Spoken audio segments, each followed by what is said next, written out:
বৃষ্টিতে প্রায় কাদা প্যাচপ্যাচে হয়ে আছে পুরো রাস্তাটা। তবে এখন অতটা জোরালো বৃষ্টি নেই, ঝিরিঝিরি পড়ছে। সেই রাস্তা দিয়ে একটা লোক খানিকটা দূরের শিউলি গাছের নিচের টিমটিমে কুপির আলোটার দিকে হেঁটে এলো। সেই আলোটা অবশ্য মাঝে মধ্যে বাতাস লেগে কাঁপছিল। আলোটার মধ্যে লোকটাকে আসতে দেখে সামনের বাঁশের মাচায় বসে থাকা দুটো লোক উঠে দাঁড়ালো। তাদের মধ্যে দিশু নামের একজন তাকে বলল, আরে নির্মল মাস্টার মশাই যে, এতদিন পরে বুঝি সময় হলো, আসুন আসুন বসুন। নির্মল মাস্টারমশাই একবার ঘাড় নেড়ে সামনের দোকানের দিকে তাকিয়ে বলল, আরে সে না হয় বসছি, কিন্তু নিমাই কোথায়? ওকে তো দেখছি না। ও আবার এই সময় দোকান খোলা রেখে গেল কোথায়? পাশ থেকে অমল নামের বছর 24-এর ছেলেটা তার কথা শুনে হেসে বলল, মাস্টারমশাই, নিতাই তার ছাতা আনতে বাড়ি গেছে। আসলে যে হারে কদিন ধরে বৃষ্টি শুরু হয়েছে তা তো জানেনি। এখানে এসে নিতাইদা বলল সে নাকি ছাতা আনতে ভুলে গেছে, আর এখন দোকান ফেলে বাড়িও যেতে পারছে না। আমি আর দিশুদা আসতেই নিতাইদার চায়ের জল উনুনে বসিয়ে আমাদের বসতে বলে রওনা দিল। আচ্ছা, তা তোমরা কখন এলে এখানে? এই তো এই কিছুক্ষণ আগে। হঠাৎ বৃষ্টিটা ঝিরিঝিরি থেকে খানিকটা জোরালোভাবে পড়তে শুরু করলো। পানহাটি গ্রামের স্টেশনের ধারের শিউলি গাছটার নিচেই নিমাই চাওয়ালার দোকান। এই চায়ের দোকানে আগে প্রায়ই আড্ডা বসত নির্মল মাস্টারমশাইয়ের। তবে এই কয়েক মাসে তিনি শারীরিকভাবে খানিকটা অসুস্থ থাকায় চায়ের দোকানের আড্ডায় সামিল হতে পারেননি। নইলে প্রতি বছর শীতে প্রায়ই আগুনে হাত সেঁকতে সেঁকতে তার গল্প দিয়ে আড্ডা জমিয়ে রাখত সে। আগে স্টেশনে লোকও প্রচুর আসত, তাদেরকে সে অবশ্য কত গল্প শুনিয়েছে বহুবার। তবে এই কয়েক মাসে আমূল পরিবর্তন হয়েছে এই চত্বরে। আগে এখানে বেশ অনেক লোক জমত, কিন্তু প্রায় 6 মাস আগে রেল দপ্তর থেকে একটা চিঠি এসেছে। রেল স্টেশনটাকে নাকি ভেঙে আরেকটা গ্রামের কাছাকাছি সীমান্তে বাণিজ্যিক কারণে জোড়া হবে, তাই এই রেল স্টেশনটাও ভাঙা পড়বে। ইতিমধ্যে সে কাজ শুরুও হয়ে গিয়েছে। স্টেশনের আশেপাশের নিমাই সহ আরও কয়েকজন দোকানদার স্টেশন নির্ভর করে যাদের পেট চলে তারা প্রতিবাদ করেছিল, যদিও প্রতিবাদ করে কোনো সুরাহা হয়নি। শেষমেশ কি একটা আন্দোলনের কথাও নাকি উঠেছিল, কিন্তু তাতে বাকি স্টেশনের দোকানদাররা পুলিশের ভয়ে চুপ করে যায়, এমনকি নিমাইও তাই করে। এই পুরনো স্টেশন তল্লাটে তেমন কেউই আর আসে না, শুধুমাত্র একদল যুবক ছাড়া। তবে এখন এই কজনই। পেটের দায়ে পানিহাটির এই পুরনো স্টেশনের চত্বরের অনেক দোকানিরা দোকান ভেঙেছে, আবার কেউ তালা সিটিয়ে ঝাঁপ নামিয়েছে। যদিও নিমাই কিন্তু করেনি, সে এখনও এই চত্বরেই দোকান খুলে রেখেছে। অমল আর দিশুর মাঝখানের মাচার খানিকটা ফাঁকা জায়গাটায় নির্মল মাস্টারমশাই এসে বসল।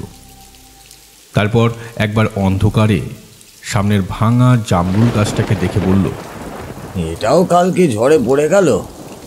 ভাগ্যি শিউলিটা ভেঙে যায়নি, না হলে নিমাইয়ের চায়ের দোকান থেকে শিউলি তোলার নামটাও ঘুঁচে যেত। না, এই গাছটা অন্তত থাকুক।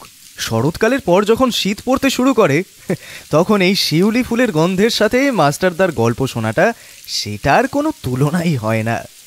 আর সবই তো গেছে, এটা বরং থাক। এই স্টেশনটা তো কবেই গেছে। কালকের ঝড়ে গ্রামের অনেকেরই ভালো মতো ক্ষতি হয়েছে, আর আলোও তো ফেরেনি। অমল দোকানের ভেতরের কুপিটা নিয়ে উনুন থেকে চা নামালো। চা নামিয়ে মাটির ভাঁড়ে সেটা ঢেলে থালায় নিয়ে বাইরে নির্মল মাস্টারমশাই আর দিশুকে পরিবেশন করল। সাথে দোকানের মধ্যেকার বয়াম থেকে খাস্তা 3টে বিস্কুট বের করে এনে বলল, এই বৃষ্টির দিনে যখন মাস্টারমশাই এসেছেন তখন একটা গল্প কিন্তু শোনাতেই হবে। নিন নিন, শুরু করুন। দিশু তার কথায় সাই দিয়ে মাস্টারমশাইকে বলল, হ্যাঁ তাই তো, মাস্টারদা একটা গল্প হোক, ততক্ষণে নিমাইও বাড়ি থেকে চলে আসবে, আমাদের চাটাও ততক্ষণে খাওয়া হবে নাকি? নির্মল মাস্টারমশাই একবার চায়ের ভাঁড়ে চুমুক দিলেন, তারপর অমলের দিকে তাকিয়ে হঠাৎ একটা ধমক দিয়ে বললেন, এই ছোকরা, এই গল্প পরে হবে, কিন্তু তুই আমাকে আগে বলি না কেন যে চায় চিনি দেওয়া আছে? হ্যাঁ, একে আবার আমার সুগার। নির্মল মাস্টারমশাইয়ের ধমক শুনে অমল চুপ করে মুখ থেকে হাত সরিয়ে দিশুর দিকে তাকাতেই দিশু বলল, মাস্টার দা, ওকে বকো না, ওর ভুল হয়ে গেছে। ও এক আধ দিন একটু খেলে কিছু হয় না, একদিনেরই তো ব্যাপার। তার চেয়ে বরং একখানা গল্প ধরো তো, সে কবে থেকে অপেক্ষা করে আছি তোমার গল্প শোনার জন্য। বলো বলো। নির্মল মাস্টারমশাই খানিকক্ষণ চুপ করে থাকলেন, তারপর আবার একবার চায়ের ভারে চুমুক দিয়ে বললেন, তোমরা তো জানোই আমার স্কুল চাকরির সুবাদে আমি বেশ কয়েকবার বদলি হয়েছিলাম, আর আজ পর্যন্ত আমি যা তোমাদের গল্প শুনিয়েছি তোমরা সকলেই প্রায় সেটা জানো। কিন্তু আজ তোমাদের আমার ছোট বয়সের গল্পের কথা শোনাবো। তবে সে আর শোনা গল্প না, আমার নিজের চোখে দেখা। চাকরি জীবনে বিদ্যালয়ের অঙ্কের শিক্ষক থাকলেও আমি যা যা চোখে দেখেছি তার ব্যাখ্যা আমি কোথাও খুঁজে পাইনি। অমল, জানিস কি এটা? তোদের মতো এই কম বয়সী ছেলেদের এই এক বদ অভ্যেস বেড়েছে। তোদের ধৈর্য বড়ই কম। তোরা একটু আগেই কি যেন বললি না, যে নিমাই বাড়ি থেকে যেন কি আনতে গেছে? মাস্টারমশাই কথাটা বলে থামতেই হঠাৎ দোকানের মধ্যে থাকা কুপির আলোটা খানিকটা ধপধপ করে উঠল। দিশু বলল, ওই তো ছাতা, ছাতা আনতে গেছে বাড়ি থেকে। তো হ্যাঁ, ওই ছাতা নিয়েই বলবো আজকের গল্পটা, একটা ছেঁড়া ছাতার গল্প। নির্মল মাস্টারমশাই কথাটা বলতেই প্রচণ্ড জোরে তাদের মাথার উপরের আকাশটা একবার ডেকে উঠল, আর তার সাথে বৃষ্টির বেগটাও আরেকটু বাড়ল। তার মধ্যেই খানিকটা রাশ ভারী হয়ে উঠল মাস্টারমশাইয়ের গলার আওয়াজ। তার দুপাশ থেকে দোকানটার সামনে উপস্থিত বছর 24-এর ছেলে অমল আর বাজারের মাঝ বয়সী দিশু তার দিকে তাকালো। নির্মল মাস্টারমশাই এবার বলতে শুরু করলেন, তখন আমার বয়স ওই 22 হবে, কলেজে পড়ছি। সেই সাথে আবার দু একটা টিউশনিও পড়াচ্ছি পাশের গ্রামের ওই কয়েকটা বাড়িতে। হঠাৎ করে একদিন আমাদের পাশের বাড়ির মানিক কাকুর বউ মিঠু কাকি মারা গেল গায়ে আগুন দিয়ে। যদিও সেই ঘটনা ঘটার পর আমাকে অবশ্য টিউশনি পড়াতে বের হতেই হলো। পরের দিন আমার একজন ছাত্রের পরীক্ষা ছিল, সেই কারণে আমি বাড়িতে ফিরে এসে দেখি মিঠু কাকি তাদের বাড়ির উঠোনে পোড়া অবস্থায় পড়ে রয়েছে, আর তার সাথে ভিড়টাও আরও বেড়েছে। তাদের উঠোনের চারিদিকে ভিড় ঠেলে আমি সামনে গেলাম, দেখলাম তাদের বাড়ির বারান্দার সামনে বসে রয়েছে অমলা দিদা। সে কাঁদতে কাঁদতে নিজের মাথা বারবার চাপড়াতে চাপড়াতেই বলছে, গেল রে গেল, প্রাণটা চলে গেল মাগির। এত অভিমান যে নিজের প্রাণটাই খোয়ালি, এত রাগ তোর। আরে স্বামীর সঙ্গে আমাদের সময়ও কত এমন ঝগড়া হয়েছে, আমরা কি গায়ে কেরোসিন ঢেলেছি? তুই কি করলি রে বউ, একবারও নিজের কথা ভাবলি না, নিজেকে শেষ করে দিলি পুড়িয়ে মেরে। দেখো গো সবাই, দেখো আমার কি সর্বনাশ হয়ে গেল গো, কি সর্বনাশ হয়ে গেল। তবে আমি তখনও মানিক কাকুকে সেখানের কোথাও আর কি দেখতে পেলাম না। পাড়ার সকলে ভিড় করে দাঁড়ালো সেখানে, আর তার মধ্যেই হঠাৎ বাড়ির সামনে সাইকেল নিয়ে ছুটতে ছুটতে এক প্রকার বাড়ির বাইরে সাইকেল ফেলে দিয়ে কাকে দেখলাম যেন ভিড় ছড়িয়ে উঠোনের সামনে গিয়ে ধপ করে বসে পড়ল। হ্যাঁ, সে মানিক কাকুই ছিল। তারপর চিৎকার করে মিঠু কাকির নাম ধরে ডাকতে লাগলো, মিঠু, তুমি এটা করতে পারলে মিঠু? ছাতা তো আমি কিনেই দিতাম তোমাকে এর বলতে, তাই বলে নিজেকে শেষ করে দিলে। এ কি করলে বলো, এ কি করলে? পাড়ার সকলে ছাতার কথা শুনে বারবার নিজেদের মুখ চাওয়াচাওয়ি করতে লাগলো। আর সকালের দিকে মানিক কাকু আর মিঠু কাকিমার মধ্যে ঝগড়ার বিষয়টা সকলে মনে করবার চেষ্টা করলো। হ্যাঁ, ছাতা। এই ছাতা নিয়েই তো মিঠু কাকি সকালে চেঁচাচ্ছিল। আমারও স্পষ্ট মনে আছে, সে বলেছিল এই গরমে ছাতা ছাড়া অবনী দাসের বউয়ের কাছে সেলাইয়ের কাজ শিখতে যেতে তার নাকি খুব কষ্ট হয়। আমাদের নিশিতডাঙ্গা গ্রামের ঠিক 2 গ্রাম পরে ধবলীপুর গ্রামে অবনী দাসের বাড়ি। আর যে একমাত্র ছাতাটা ঘরে আছে সেটাও ভেঙে গেছে। একটা সাইকেলেই একসাথে যাওয়া আসার কথাও মিঠু কাকিকে বলতেও শুনেছিলাম। আর তারপরেই তো মানিক কাকু গালিগালাজ করতেও শুরু করেছিল। বাড়ি থেকে বের হওয়ার আগে পর্যন্ত প্রায় চেঁচামেচি শুনে যাচ্ছিলাম। তাদের মাঝে অবশ্য অমলা দিদারও গলার আওয়াজ শুনতে পাচ্ছিলাম, তবে সেও মিঠু কাকিকে প্রায় অনেক কথাই শোনাচ্ছিল, এইসব সেলাই শেখার কথাবার্তা নিয়েই আর কি। আমি চলে গেলাম টিউশনি পড়াতে। আর এসে সেই দৃশ্যটা দেখলাম। উঠোনে কাকির মৃতদেহটার সামনে প্রায় হাত পা ছুঁড়েই কাঁদতে শুরু করলো মানিক কাকু। তার সাথে অমলা দিদারও চিৎকার করে কান্না। ভিড়ের মধ্যে থেকে একবার মিঠু কাকির পোড়া শরীরটাকে ঝুঁকে দেখবার চেষ্টা করলাম। দেখলাম তার চোখ মুখ থেকে মাথা চুল সবই যেন কালচে হয়ে আছে, কিছুই বোঝা যাচ্ছে না। কিছুক্ষণের মধ্যেই থানা থেকে বড়বাবু কয়েকজন পুলিশ অফিসারদের নিয়ে এলো, কিন্তু মিঠু কাকির মৃত্যুর পেছনে কোনো জোরালো প্রমাণ কেউই পেল না। প্রমাণ না পেয়েই তারা তাড়াতাড়ি মিঠু কাকিমার পোড়া দেহকে শ্মশানে পোড়াবার কথাও বলে সেখান থেকে চলে গেল। কিন্তু যাবার আগে গ্রাম থেকে মানিক কাকুকে কয়েকদিন কোথাও না যাবার কথাই বলে গেল তারা। সাথে থানায় ডাকা মাত্র সে যেন হাজিরা দেয় সেসবও বলে গেল। দেখতে দেখতে দুপুর গড়িয়ে বিকেল হয়ে এলো, কিন্তু মানিক কাকুর কান্না আর থামলো না। ভিড়টা এর মধ্যে কখনো কমলো আবার কখনো বাড়লো, কিন্তু মানিক কাকু সেখানেই বসে থাকলো একভাবে। বিকেলের পর আকাশের অবস্থা ভালো নয় দেখে আমাদের পাড়া প্রতিবেশীদের উদ্যোগে মিঠু কাকিমার মৃতদেহটাকে শ্মশানে নিয়ে যাওয়ার ব্যবস্থা করা হলো। মানিক কাকু ঠায় সেখানে একভাবে বসে থাকলো, কোনো কথা না বলে। বেশ কিছুক্ষণ পর মিঠু কাকিমার মৃতদেহটাকে বাঁশের বানানো খাটিয়াতে তুলে নিয়ে টর্চ আর হ্যারিকেন হাতে শ্মশানের উদ্দেশ্যে সবাই রওনা হতেই যাচ্ছিল। ঠিক এমন সময় অমলা দিদা পেছন থেকে কাঁদতে কাঁদতে চেঁচিয়ে বলল, ওকে কিন্তু তোমরা আগুনে পুড়িও না। আমাদের আমাদের যাতে মারা যাওয়ার পর দেহ চিতায় তুলতে নেই। মাটির নিচে সমাধি দেওয়ার নিয়ম আছে, তোমরা একটু দাঁড়িয়ে যাও। ও যে জিনিস মরার আগে চেয়েছিল সে জিনিস তো এখনো দেওয়াই হয়নি। দাঁড়াও, একটু দাঁড়াও। অমলা দিদা নিজের শাড়ির আঁচল দিয়ে নিজের মুখটা চেপে গোঙাতে গোঙাতে ঘরের মধ্যে চলে গেল। কিছুক্ষণ পরে একটা প্রায় ভাঙা ছেঁড়া ছাতা বের করে নিয়ে এসে রেখে দিল মিঠু কাকির খাটিয়ার এক পাশে। তারপর তাদেরকে রওনা হতে বলতেই তারাও বলো হরি হরি বল বলে চেঁচাতে চেঁচাতে বেরিয়ে পড়লো বাড়ি থেকে। সাথে মানিক কাকুও গেল, আমিও ওদের সাথে গেলাম। কিন্তু হঠাৎ কিছু দূর এগোতেই ঝিরিঝিরি বৃষ্টি শুরু হলো। সাথে দূরের অন্ধকার থেকে ঝড়ের জোরালো আওয়াজ শোনা যেতেই উপস্থিত সকলের মধ্যেই একটা শোরগোল শুরু হয়ে গেল। সকলেই মিঠু কাকিমার মরা কাঁধে নিয়ে পথে দাঁড়িয়ে পড়ল। তারপর আবার সকাল হতেই চলতে শুরু করলো অন্য একটা পথ দিয়ে।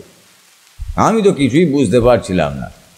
সামনের হারান কাকুকে জিজ্ঞেস করে জানতে পারলাম মিঠু কাকিকে শ্মশানে নিয়ে গিয়ে রাখা হবে না, কাকিকে রাখা হবে পাশের গ্রামের ঘোষেদের নতুন বাড়ির পেছনে জংলা মাঠের মধ্যে। ঝড় বৃষ্টি হওয়ার সম্ভাবনা থেকেই নাকি এই সিদ্ধান্ত নিয়েছে সকলে। কিন্তু হঠাৎ করেই মুষলধারে বৃষ্টি শুরু হলো পথে, সাথে দমকা বাতাসও। আর আকাশের মধ্যে দিয়ে মাঝে মধ্যে বাজের আলো এসে পড়তে শুরু করলো চারিদিকে। আমি এতক্ষণ ধরে ভেবেছিলাম আমি শ্মশান যাত্রীদের মধ্যে একমাত্র সবার শেষে রয়েছি, কিন্তু আমার পেছন থেকে একটা গোঙানি কান্নার শব্দ শুনতে পেয়ে ঘুরে তাকাতে এই বিদ্যুতের আলোয় দেখি মানিক কাকু। সে হাতের মধ্যে থাকা প্লাস্টিকের মধ্যে খই ছড়াতে ছড়াতে বারবার বলছে, তুমি তুমি মরে গেলে মিঠু, আমাকে একা রেখে তুমি চলে গেলে, তো শুধু শুধু একটা ছাতার জন্য এটা করতে পারলে মিঠু? কথাটা বলে আমার সামনে দিয়ে কাঁদতে কাঁদতে চলে যাচ্ছিল মানিক কাকু। এমন সময় সকলের সামনে থেকে কি একটা এসে সজোরে লাগলো মানিক কাকুর মাথায়। সেটা মাথায় লাগতেই কাদা রাস্তায় টাল সামলাতে না পেরে আমার সামনেই মাটিতে পড়ে গেল মানিক কাকু। সকলে তার বর্বর শব্দ শুনে হাঁটা থামিয়ে পেছনে ঘুরে দেখলো, তাদের মধ্যে থেকেই একজন একটা হ্যারিকেন নিয়ে সে তার মুখে ফেলে বলল, কিরে মানিক, তুই পড়ে গেলি কি করে? আর এই ছাতাটা এখানে এলো কখন? হ্যাঁ, সকলে মানিক কাকুর সামনে গিয়ে দেখলো অমলা দিদার সেই ভাঙা ছাতাটা তার সামনে পড়ে আছে। কিন্তু কেউই বুঝতে পারলো না এই ছাতাটা মরার খাটিয়া থেকে পড়ে গেলই বা কীভাবে। ওটা তো মরার এক পাশেই রাখা ছিল, আমিও স্পষ্ট দেখেছিলাম ওটা ওখানেই রাখা ছিল। হঠাৎই সামনে দেখে কেউ একজন চেঁচিয়ে বলল, এই ছাতাটা হাওয়ায় লেগে পড়ে গেছে, আর যে পরিমাণ বৃষ্টি হচ্ছে তাতে রাস্তা পিছলেই মানিক পড়ে গেছে। সকলে তার কথায় বিশ্বাস করে নিয়ে আবার হাঁটতে লাগলো। মানিক কাকু আপনা আপনি মাটি থেকে উঠে হাঁটতে লাগলো। হ্যালো বন্ধুরা, আজ আমি 1xBet নামে একটি অ্যাপ সম্পর্কে বলছি, যেটা সবচেয়ে বিশ্বস্ত। বিখ্যাত পিএসজি ও সিরিয়া এখানে স্পন্সর। এশিয়া কাপ চলছে, এটাই ক্রিকেট প্রেমীদের জন্য দুর্দান্ত সুযোগ। এখানে সমস্ত ক্রিকেট, ফুটবল ও অন্যান্য ম্যাচের ফলাফল এবং ম্যাচটি লাইভ দেখতে পারবে ও স্কোরের ভবিষ্যদ্বাণী করে নগদ জিততে পারবে, যেমন কোন দল জিতবে, কত রান করবে ইত্যাদি। এছাড়াও এখানে রয়েছে বর্তমানের বিখ্যাত চিকেন রোড ও ক্রাশ গেম সহ বিভিন্ন ধরনের গেমস, যেগুলো খেলে রয়েছে খুব সহজেই অর্থ জেতার সম্ভাবনা। তোমরা কি নতুন? তাহলে মাত্র 300 দিয়েই তোমরা এখানে খেলা শুরু করতে পারো। BMW গাড়ি, আইফোন, ল্যাপটপ, অন্যান্য পুরস্কার রয়েছে প্রত্যেকদিন। তবে আমার সাবস্ক্রাইবাররা রেজিস্ট্রেশন করার সময় আমার প্রচার কোড বইমেলা ব্যবহার করলে প্রথমবার জমাতে পারবে 12,000 পর্যন্ত ফ্রি স্পিন। পেটিএম, ব্যাংক, বিকাশ, নগদ, রকেট এবং অন্যান্য সহজ পদ্ধতির মাধ্যমে 1 মিনিটে জেতা রাশি তুলে নিতে পারবে। আমি অনেকদিন ধরে এটি ব্যবহার করছি, তুমিও ব্যবহার করতে পারো। তাহলে আর দেরি কিসের? পিন কমেন্টের লিঙ্ক থেকে অথবা গুগলে 1xBet সার্চ করে আমার দেওয়া প্রোমো কোড বইমেলা ব্যবহার করে রেজিস্ট্রেশন করো এবং বোনাস পাও। নির্মল মাস্টারমশাই এতটা বলে থামতেই হঠাৎ দোকানের ভেতর থেকে নিমাইয়ের গলার আওয়াজ শোনা গেল। দোকানের কুপিটা হাওয়ায় ধপধপ করতে থাকা হলদেটে আলোর মধ্যে দিয়ে নিমাইয়ের মুখটা বোঝা যেতেই নির্মল মাস্টারমশাই বলল, তুমি কখন এলে নিমাই? আর দোকানেই বা কখন ঢুকলে? হ্যাঁ, তার কথা শুনে নিমাই হেসে বলল, আমি অনেকক্ষণই এসেছি মাস্টারমশাই, কিন্তু কোনো কথা বলছিলাম না। আপনার এতদিন পরে গল্প শুরু করেছিলেন, সেটাই শুনছিলাম আর কি। তাই আড়ালে দোকানে ঢুকে আপনাকে আর বিরক্ত করতে চাইনি, বুঝলেন তো। আর আপনি হঠাৎ করে থেমে গেলেন কেন? হ্যাঁ, শুরু করুন, শুরু করুন। অমল তার কথার সাথে সায় দিয়ে বলল, হ্যাঁ হ্যাঁ মাস্টারমশাই বলুন, তারপর কি হলো? নির্মল মাস্টারমশাই আবার বলতে শুরু করলো, আমরা সকলে ঘোষেদের বাড়ির পেছনের সেই জংলা মাঠের কাছাকাছি এসে উপস্থিত হলাম। ঘোষেদের বাড়ির সামনের দিকে বেশ কিছু জিনিস রাখা ছিল, যা দেখে মনে হলো আগামীকাল এই বাড়িতে হয়তো তারা গৃহপ্রবেশ করতে পারে। বাকিদের সাথে আমিও আর না দাঁড়িয়ে মাঠের দিকটা এগিয়ে গেলাম। মাঠের আর বেশি দূর না গিয়ে কাছাকাছি একটা জায়গায় মিঠু কাকিমাকে সমাধি দিয়ে রাখা হবে বলেই ঠিক করা হলো। কাকিমার বাঁশের খাটিয়াটা মাটির মধ্যে রাখা হলো। বৃষ্টির মধ্যে তার শরীরটার ওপরে চিৎকার করে কাঁদতে কাঁদতে মুছড়ে গিয়ে পড়লো মানিক কাকা। কয়েকজন সেই দৃশ্য দেখে খানিকটা অস্বস্তিতেই পড়ে। তাড়াতাড়ি সমাধির জন্য মাটি খুঁড়তেও শুরু করলো। আমিও তাদের মধ্যে হাত লাগালাম। বেশ কিছুক্ষণ পর সমাধির জন্য মাটি খোঁড়ার কাজ শেষ হলো, কিন্তু আগুনে পুড়ে প্রায় ছাই হয়ে যাওয়া মিঠু কাকিমার শরীরটাকে খাটিয়া থেকে ধরবার আর কেউ সাহস পেল না। তাই সকলে গর্তের মধ্যে খাটিয়া শুদ্ধ মিঠু কাকিমাকে রেখে দিল। তারপর তাঁর ওপর মাটি ফেলতে শুরু করলো। মুহূর্তের মধ্যে চারিদিকে বৃষ্টির সাথে ঝড়ও শুরু হয়ে গেল। তার মধ্যে মাটি চাপা দেওয়াটা প্রায় এক প্রকার অসাধ্যই হয়ে উঠল।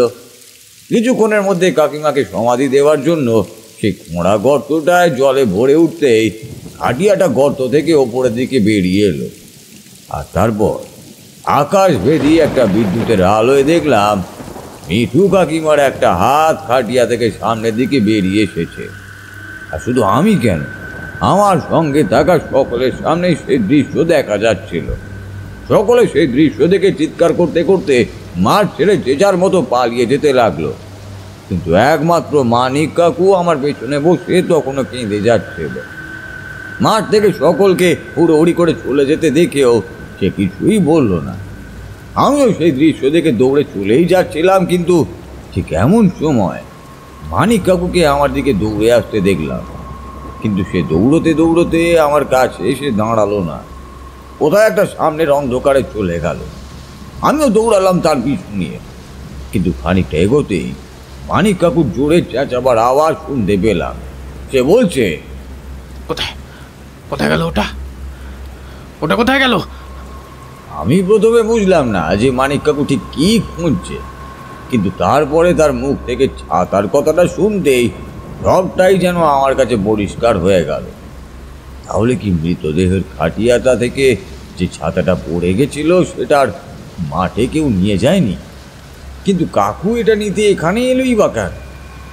আমি এসব ভাবতেই কাকু সেই ছেঁড়া ছাতাটা নিয়ে চলে গেল আবার মাঠের দিকে। কাকু এসব কি করছে তা আমি কিছুই বুঝলাম না। সত্যি বলতে মাঠে যাওয়ার সাহসটা আমারও আর হচ্ছিল না। যেই দৃশ্য দেখেছি তারপর থেকে তো একদমই না। কিন্তু কাকু ছাতাটা নিয়ে ঠিক কি করতে চাইছে তা দেখার জন্য একটা মনের মধ্যে কৌতূহল জন্মালো। আমিও তার পিছন পেছন মাঠের দিকে ছুটলাম, আর মাঠের সামনে এসে দাঁড়াতেই আকাশভেদী একটা বিদ্যুতের আলোয় আমি দেখলাম মানিক কাকু মিঠু কাকিমার মৃতদেহের সামনে বসে রয়েছে। এই ছেঁড়া ছাতাটা খুলে ছাতাটার মধ্যে বারবার হাওয়া এসে লাগছে। ছেঁড়া ছাতাটায় হাওয়া লেগে সেটা বন বন করে ঘুরছে, কিন্তু মানিক কাকু ঠাঁয় বসে আছে সেটা নিয়ে। মানিক কাকুকে এই অবস্থা দেখে আমি রীতিমতো ভয়ে কাঁপছিলাম। তারপরে আমি যা দেখলাম তা দেখে আমার বুকটা ধড়াস করে উঠল। ছাতাটা দিয়ে টাল সামলাতে না পেরে মানিক কাকু ছাতাটা একপাশে ছুঁড়ে দিল, দিয়ে টান টান হয়ে শুয়ে পড়ল মিঠু কাকিমার মৃতদেহের ওপর। তারপর সেটাকে সে শক্ত করে ধরে থাকলো এক টানা, আর চিৎকার করে বারবার বলতে লাগলো, আমি তোমাকে জিততে দেবো না মিঠু, আমি তোমাকে জিততে দেবো না। তুমি যে ভিজে যাচ্ছ, এবারে দেবো না আমি তোমাকে ভিজতে, এবার তোমাকে ভিজতে দেবো না।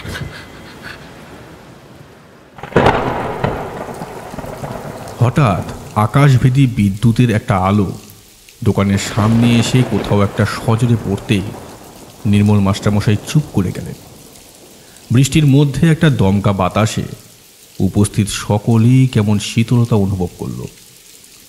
দিশু খানিকটা চমকে উঠে নির্মল মাস্টারমশাইকে বলল, তারপর কি হলো? আপনি তখন কি করলেন মাস্টারমশাই?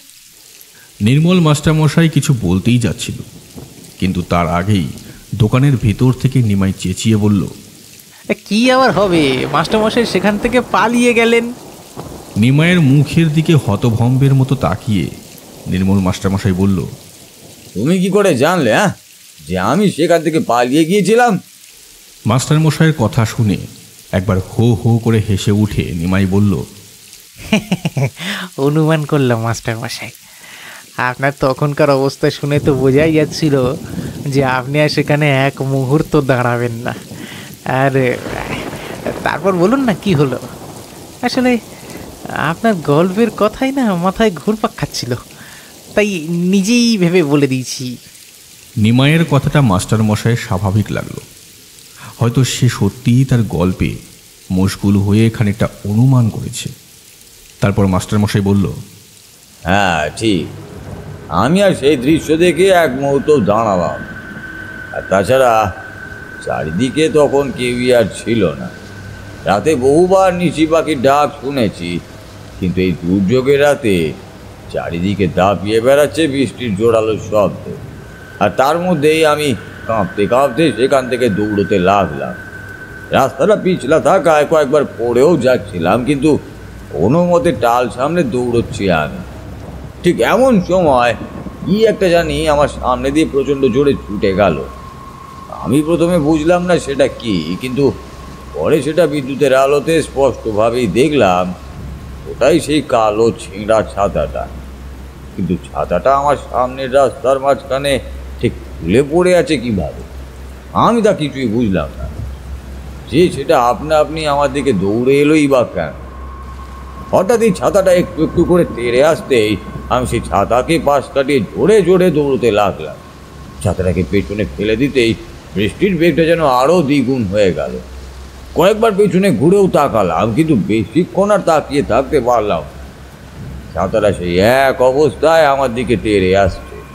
আমি কোন রকমে আমাদের গ্রামের রাস্তা ধরে দৌড়তে দৌড়তে অন্ধকারে কোথাও একটা এসে জ্ঞান হারিয়ে ধপ করে পড়ে গেলাম।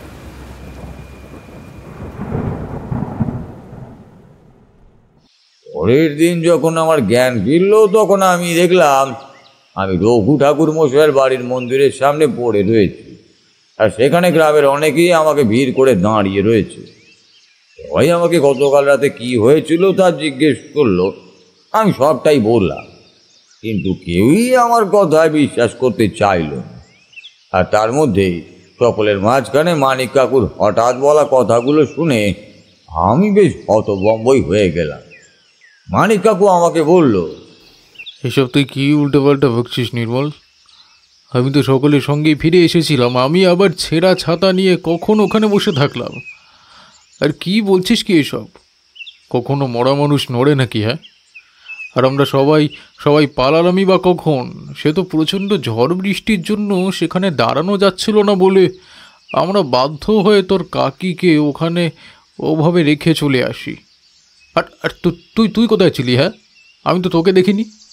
বাকিদের মধ্যে মধুদা, যে আমাদের সঙ্গে গতকাল শ্মশান যাত্রী ছিল, সে আমাকে বলল, হ্যাঁ রে, ওরা তো আমাদের সাথেই ফিরে এসেছিল, কিন্তু তুই কোথায় ছিলিস? তোকে তো আর পরে দেখলাম না। দুজনের কথা শুনে আমি খানিকটা অবাকই হলাম। আমি কি তাহলে ভুল দেখলাম? সকলের মাঝখান থেকেই চলে যাচ্ছিলাম, এমন সময় হঠাৎ শ্মশান যাত্রীদের মধ্যে আমার প্রতিবেশী রাতুলদা আমাকে বলল, কালকে যেহেতু ঝড় বৃষ্টির জন্য মাটির নিচে সমাধি করা যায়নি, তাই আজকে বিকেলে আলো থাকতে ওখানে গিয়ে আমরা সমাধি দিয়ে আসব। সকলের সঙ্গে তুইও যাবি? হ্যাঁ। আমি মাথা নাড়লাম, তারপর বাড়ির দিকে রওনা দিলাম। কিন্তু মাথার মধ্যে ওই একটা প্রশ্নই ঘুরে যাচ্ছিল, আমি কি সত্যি ভুল দেখলাম গতকাল রাতের ঘটনাটা? মানিক কাকু সেই ছাতা নিয়ে মাঠের মধ্যে যাওয়া, তারপর সেই ছাতাটার আমার সামনের রাস্তার মাঝখানে এসে দাঁড়ানো, এই সব দ্বন্দ্ব আমার মনের মধ্যে বেশ খানিকক্ষণ চলতে লাগলো। আজ আর সেভাবে বৃষ্টি হলো না, তবে সারাদিন গ্রামের খাল বিল থেকে ব্যাঙের ডাক আর থামলো না।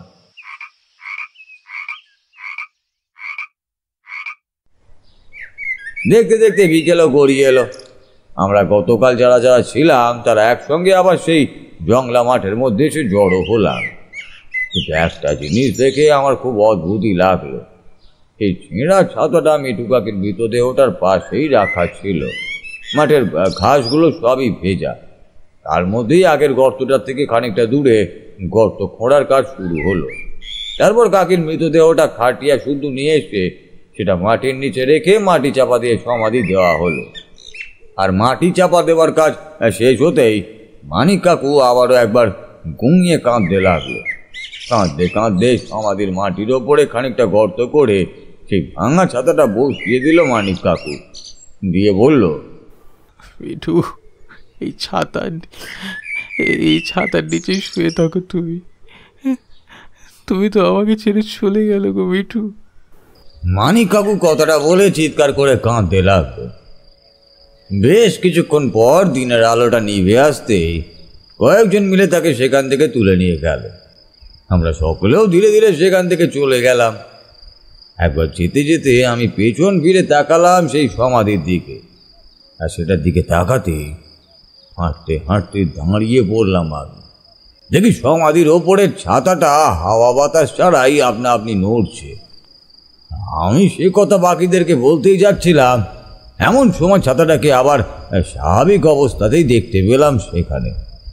আমি মনে মনে আবারও ভাবলাম, হয়তো আমি ভুল দেখেছি। সকলের সঙ্গে আমি বাড়িতে ফিরে এলাম। দেখতে দেখতে সন্ধে হয়ে এলো, বাইরে বৃষ্টিও শুরু হলো। কিন্তু মনের মধ্যে থেকে সেই চিন্তাটা আর গেল না। সত্যি হয়তো আমি ভুলই দেখেছিলাম। বৃষ্টির সাথে দমকা হাওয়াতে আমার ঘরের জানালাটা শব্দের সাথে আপনা আপনি বন্ধ হতে লাগলো।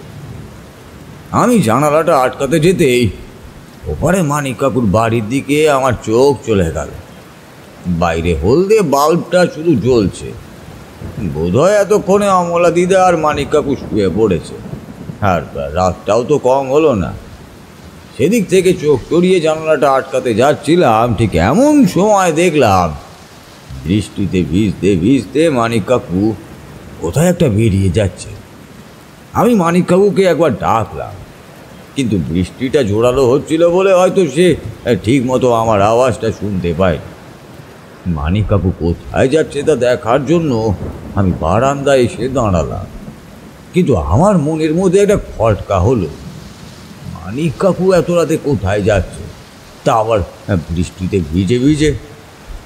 মানিক কাকু অন্ধকার রাস্তাটা দিয়ে কোথায় একটা হেঁটে চলেছে। বৃষ্টির মধ্যে আমিও ছাতা মাথায় দিয়ে মানিক কাকুর পিছু নিলাম।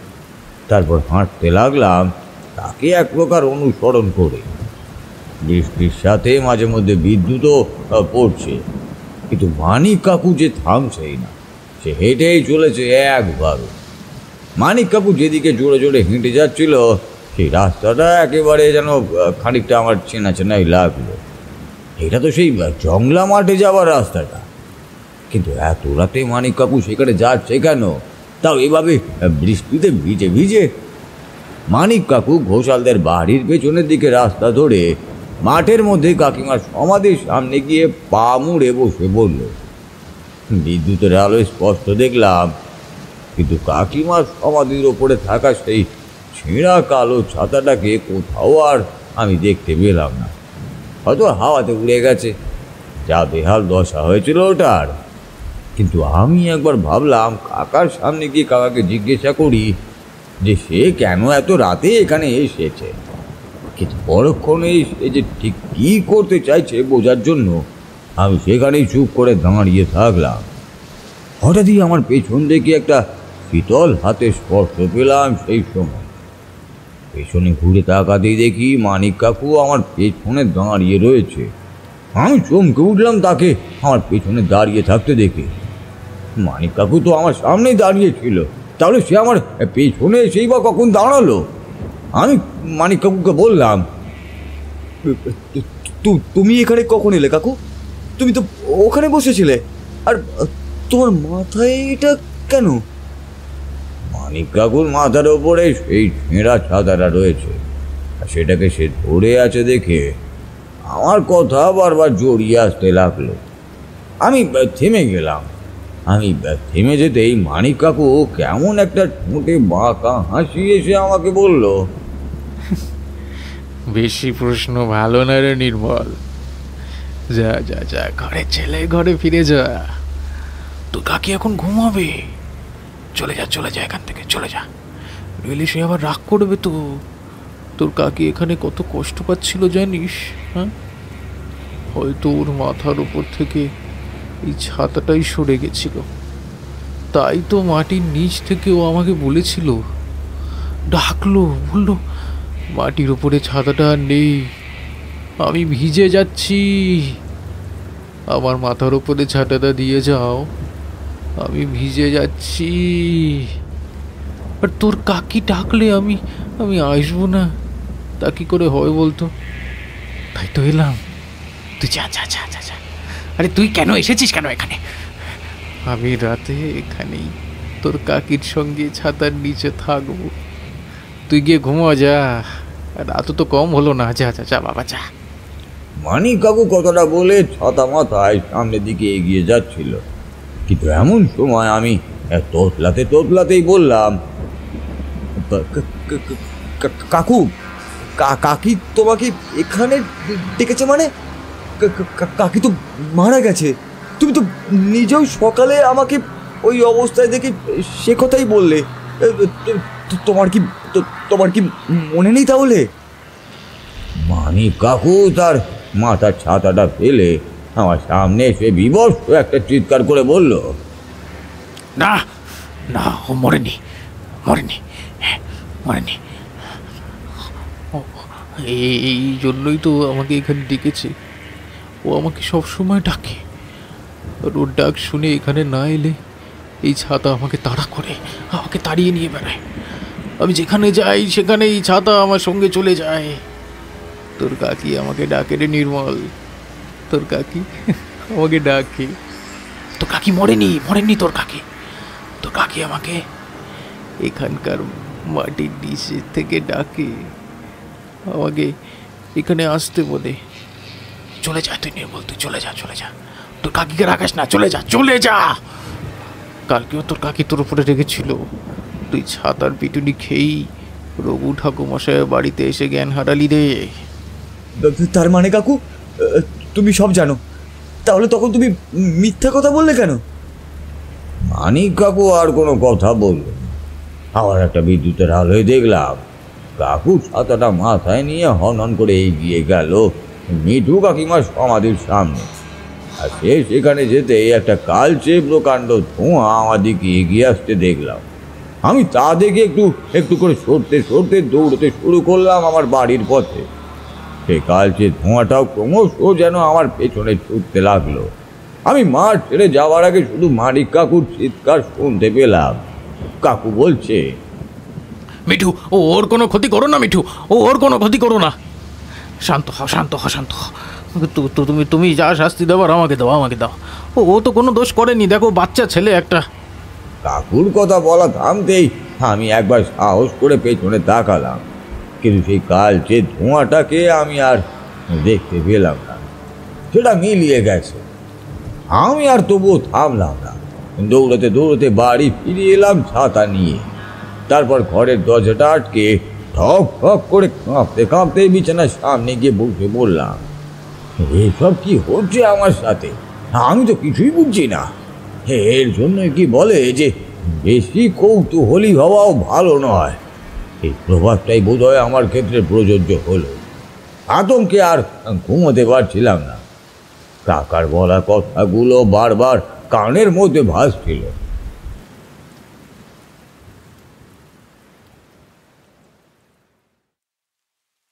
তখন প্রায় ওই ভোর রাত, বৃষ্টিটাও খানিকটা ধরে এসেছে।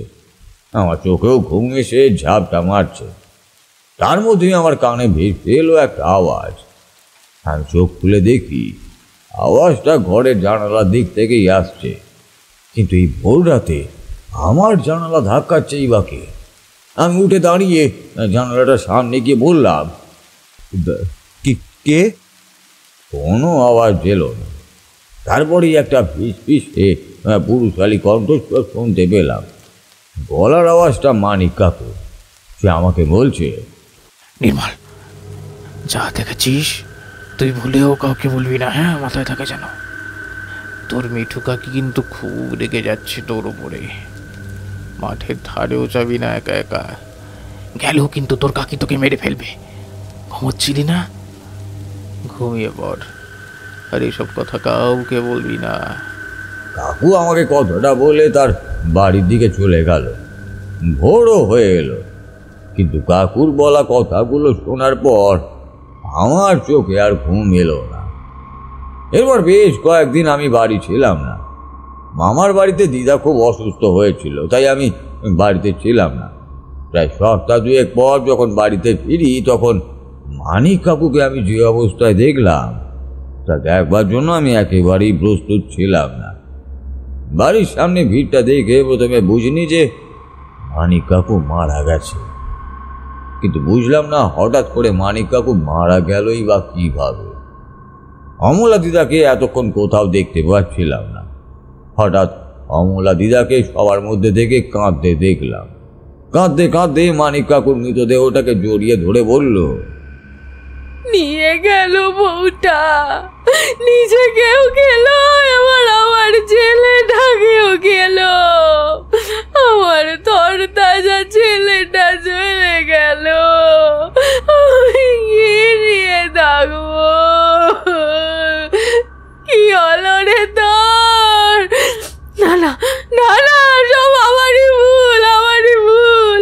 অবঘাতে মরা বউয়ের সমাধির সাথে ছেঁড়া ছেঁড়া ছাতা দিয়েছিলাম, ওই ছাতাটাই কাল হলো। তাই তো আমার ছেলেটা মরবার আগে বলেছিল। মা, তুমি মিঠুর সমাধির ওপরে ছেঁড়া ছাতা দিতে বলেছিলে না? ও আমাকে ছাড়বে না মা। ও শুধু আমাকে কেন, ও বলেছে ও কাউকেই ছাড়বে না। ও নতুন ছাতা চাই। ওকে নতুন ছাতা এনে দিয়ে দাও মা, তুমি দিয়ে দাও। আমাকে কিন্তু নিতে এসেছে, ও আমাকে ছাড়বে না। এইসব বলেই তো চলে গেল আমার কোল খালি করে। যন্ত্রণায় মাটিতে শুয়ে পড়েছিল। কি একটা মরণ বাতাস এসে লাগলো ওর গায়ে। আর তার মানে তো আমার মানিকটা শেষ হয়ে গেল, আমার সংসারটা উজাড় হয়ে গেল গো। কথাগুলো বলতে বলতে আরো জোরে জোরে চিৎকার করে কাঁদতে লাগলো অমলা দিদা। সেদিন আমি আর শ্মশানে গেলাম না মানিক কাকুর সাথে। আমি মন থেকে মানতেই পারছিলাম না যে কাকু আর বেঁচে নেই। হঠাৎ করে নির্মল মাস্টারমশাই থেমে যেতে বৃষ্টির জোরালো ঝাপটাটা কানে আরও জোরে লাগলো। দিশু আর অমল পরস্পরের দিকে মুখ চাওয়াচাওয়ি করছে। দোকানের ভেতর থেকে নিমাই নির্মল মাস্টারমশাইকে বলল, গল্প কি তাহলে শেষ? হ্যাঁ, আপনি থেমে গেলেন যে, নাকি এখনো কিছু আছে? নির্মল মাস্টারমশাই তার কথা শুনে বলল, আছে রে আছে, বলছি একটু সবুর কর। জানিস তো কথায় আছে যে সবুরে মেওয়া ফলে। মাস্টারমশাইয়ের কথা শুনে অমলের গায়ের লোম কেমন যেন খাড়া হয়ে গেল। সাথে তার গায়ে মৃদু মৃদু একটা বাতাস এসে লাগছে।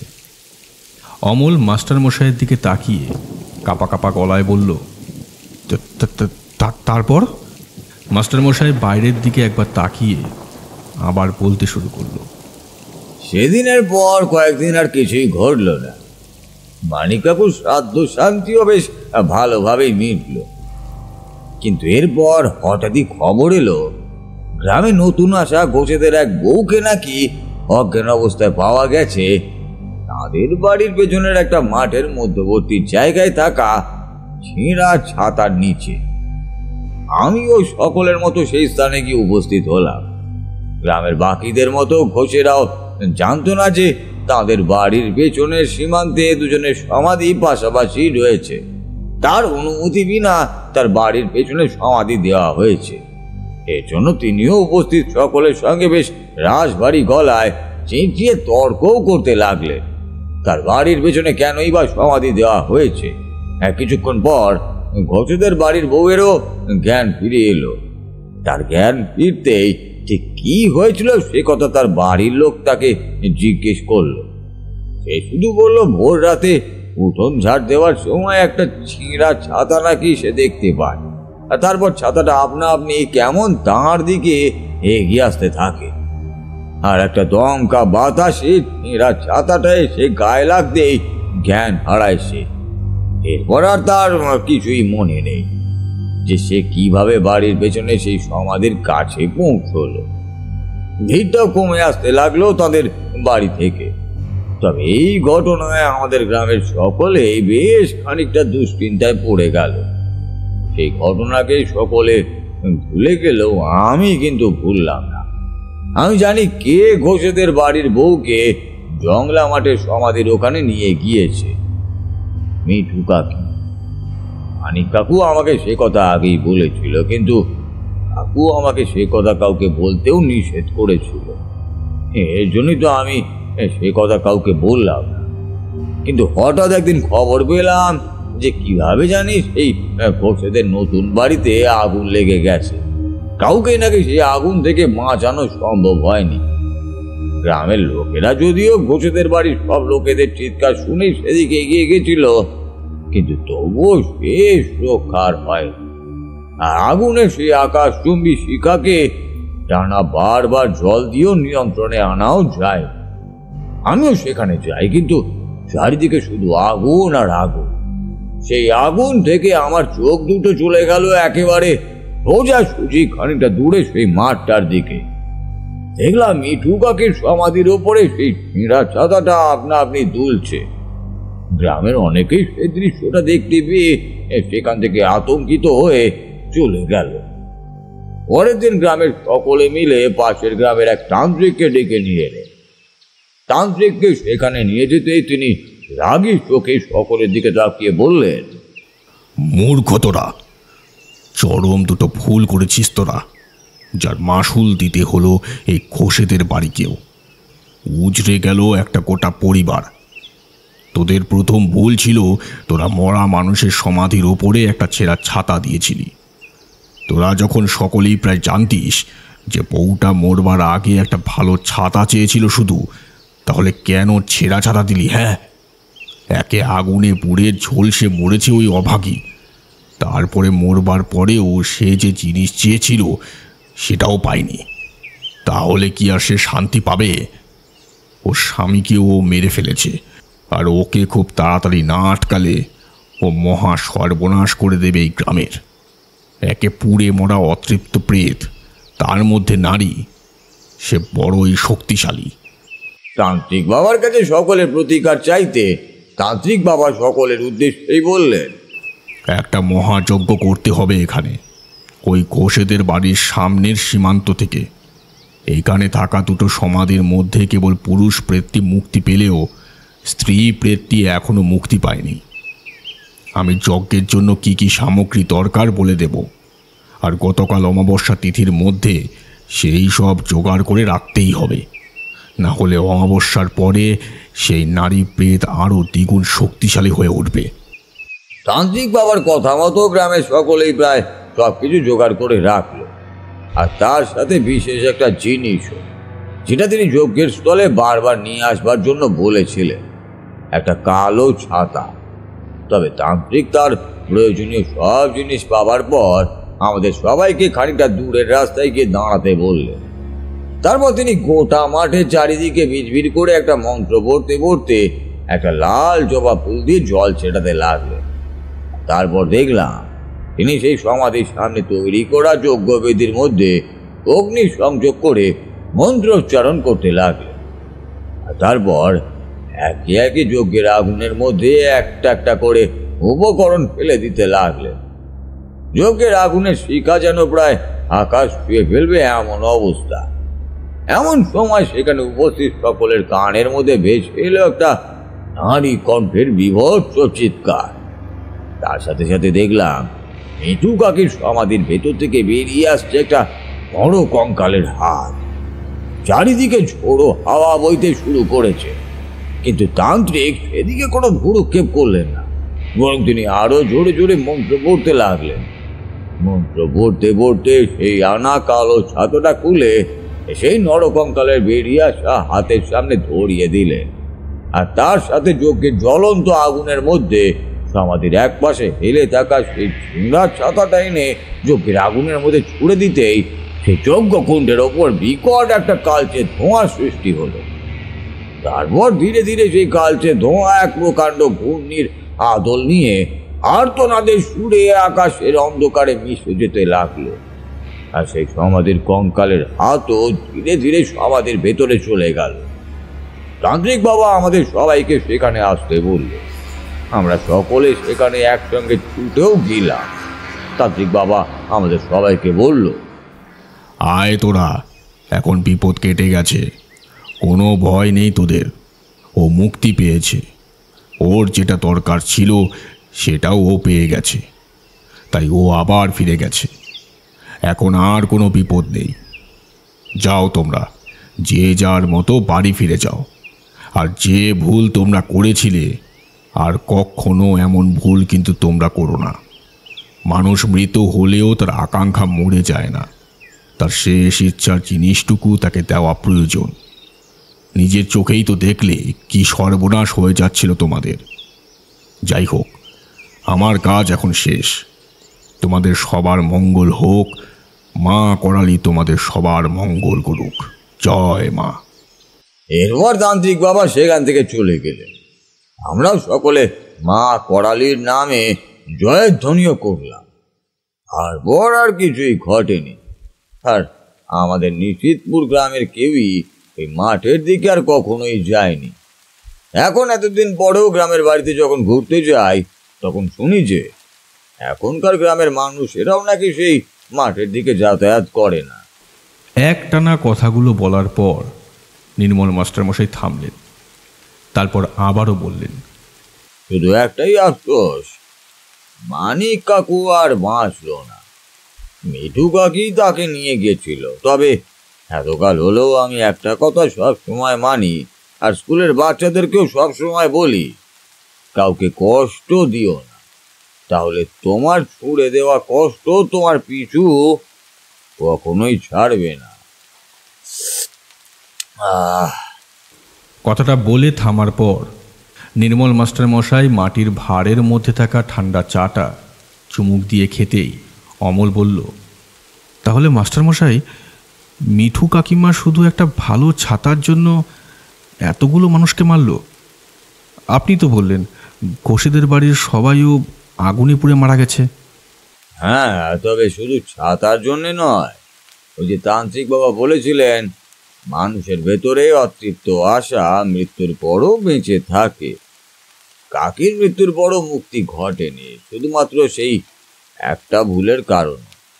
কাকি সমাধির ওপরে ছেঁড়া ছাতা দেওয়া হয়েছিলই বলে। হঠাৎ দিশু মাচা থেকে উঠে দাঁড়িয়ে সামনের দোকানটার দিকে তাকিয়ে বলল, এ কি, নিমাই কোথায় গেল আবার? দোকানেই তো ছিল এতক্ষণ। সত্যি তো, নিতাইদা কোথায় গেল? নির্মল মাস্টারমশাই ওদের দুজনের কথা শুনে দোকানের দিকে তাকিয়ে দেখল। সত্যি নিমাই দোকানের মধ্যে নেই, আর কোথা থেকে জানি একটা বিপরীতমুখী হাওয়া দোকানের ভেতর থেকে সকলের গায়ে একবার লেগে বাইরে শিউলি ফুলের গাছটাকে নাড়িয়ে দিয়ে মিশে গেল। শুধু দোকানের সামনে ওই কুপির আলোটা ধপধপ করছে। বাইরে বৃষ্টিটাও খানিকটা ধরে এসেছে। তার মধ্যে স্টেশনের অন্ধকার দিকটা থেকে সকলের মুখের ওপর কয়েকটা টর্চের আলো এসে পড়ল। তার সাথে বেশ কয়েকজনের গলার আওয়াজও শোনা গেল, আর তার মধ্যেই একটা চেনা কণ্ঠস্বর শোনা গেল। গলার আওয়াজটা নিমাইয়ের বউ জবার, কিন্তু সে চিৎকার করে এভাবে কাঁদছে কেন? কেউই তা বুঝতে পারল না। অমল মাচা থেকে উঠে দাঁড়িয়ে বলল, শুনতে পেলে তোমরা? নিতাইদার বউ কাঁদছে বলে মনে হয়। তাই তো মনে হচ্ছে। কি বলেন মাস্টারমশাই? হ্যাঁ, চলো তো দেখি একবার। আর লোকজনের তো আওয়াজ পাচ্ছি, তবে বিষয়টা তো ঠিক বুঝছি না। অন্ধকারে চায়ের দোকানের পেছনে স্টেশনের অন্ধকার দিকটায় তারা গেল। গিয়ে তারা দেখল পুরনো রেল লাইনের সামনে বেশ একদল মানুষ ভিড় করে দাঁড়িয়ে রয়েছে। ঝিরে ঝিরে বৃষ্টি এখনও হচ্ছে। তার মধ্যেই তারা তিনজন গিয়ে ভিড় ঠেলে রেল লাইনে ঝুঁকে যা দেখল, তাতে তাদের চোখ যেন স্থির হয়ে গেল। একভাবে সেখানে কিছুক্ষণের জন্য তারা হতভম্ব হয়ে রয়ে গেল। রেল লাইনের মাঝ বরাবর পড়ে রয়েছে নিমাই, আর তার মাথার কাছে একটা ছেঁড়া ছাতা, যেটা খোলা অবস্থাতেই ছিল। কিন্তু নিমাইয়ের মুখ থেকে এমন ফেনা উঠছে কেন? তাহলে কি তাকে সাপে কামড়েছে? আর তার সাথে আকাশের দিকে চেয়ে থাকা তার চোখে দুটো মণি খুব বীভৎস লাগছিল, যেন কিছু দেখে সে খুব ভয় পেয়েছে। কিন্তু কখন? একটু আগেই তো সে দোকানের ভেতর দাঁড়িয়ে গল্প শুনছিল। জল জ্যান্ত তিনটে মানুষ তো আর ভুল দেখতে পারে না। হঠাৎ নিমাইয়ের বউ জবা তাদের তিনজনকে দেখতে পেয়ে সেখান থেকে উঠে দাঁড়িয়ে কাঁদতে কাঁদতে বলল, কি সর্বনাশ হয়ে গেল গো আমার!